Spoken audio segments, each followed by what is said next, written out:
jaws of a killing machine.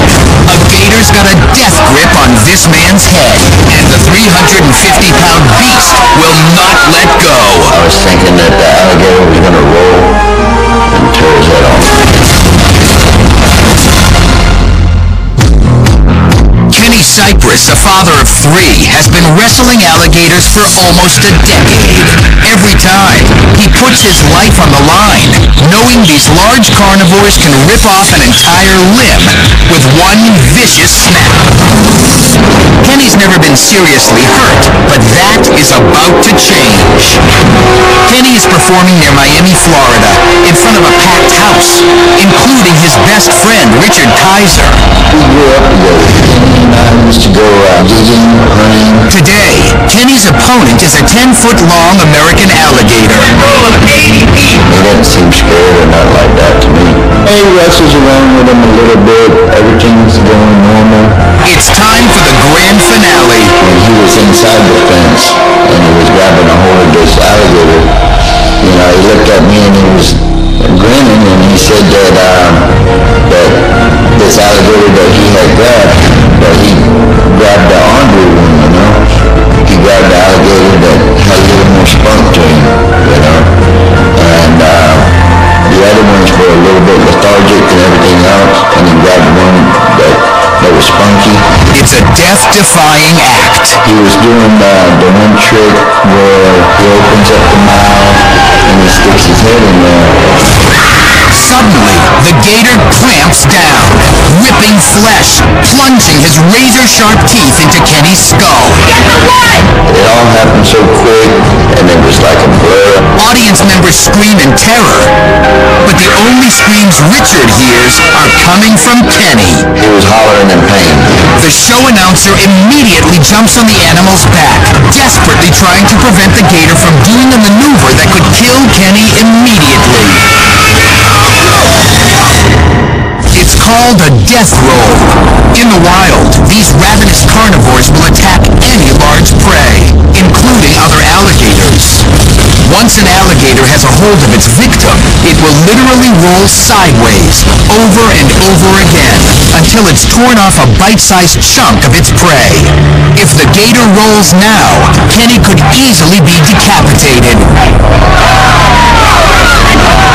A second man now jumps in to help. He shoves a stick in the gator's mouth and tries to pry it open. It's no use. It wasn't budging. By now, Richard cannot take it anymore.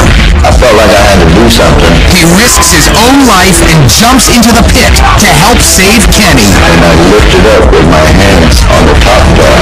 The only thing I knew to do was to pry the alligator's mouth open, and I wasn't succeeding. I felt real helpless. It's been almost 2 minutes. Kenny's losing blood and hope. It was a very dangerous situation. He probably experienced about 700 pounds of bite force. Dr. Erickson also says this is not just one bite. Kenny is actually experiencing a series of bites. Any movement that is sensed by the alligator will elicit further bites. So one can imagine that Kenny was feeling multiple hits of 600-700 pounds as he struggled to get away. It's a one-way street with these animals. Once you're seized by them, you're pretty much at the mercy of the alligator. And this alligator is not about to let go. He's capable of maintaining his tremendous bite force for half an hour. 3 grown men, easily weighing 200 pounds apiece, cannot pry open the gator's mouth. The first thing I thought of was just to pry his mouth open, So I stuck both my feet, both the front parts of my feet, inside of his mouth, and then I grabbed his top snout with my 2 hands and tried to pry it open like that. It wasn't budging. It's only when a 4th man steps in that the gator decides he doesn't like the odds, and finally releases Kenny's head from his powerful jaws. The gator attack cracked Kenny's skull, broke his jaw, and punctured his head 42 times. But he survives. I think I was pretty close to dying. I was just waiting for my head to get crushed. But the alligator went for a second bite, and I was a little quicker than him, so I just had a funny feeling something wasn't going to go right that day, and sure enough, it didn't go right.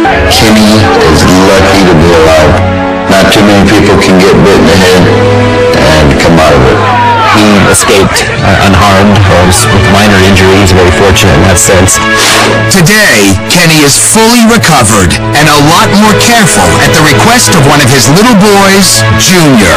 My son asked me not to stick my head in the alligator's mouth anymore. I still wrestle alligators, but basically don't do that trick anymore. I always think back to that day and how I could have died. I feel pretty lucky. I still got 8 lives.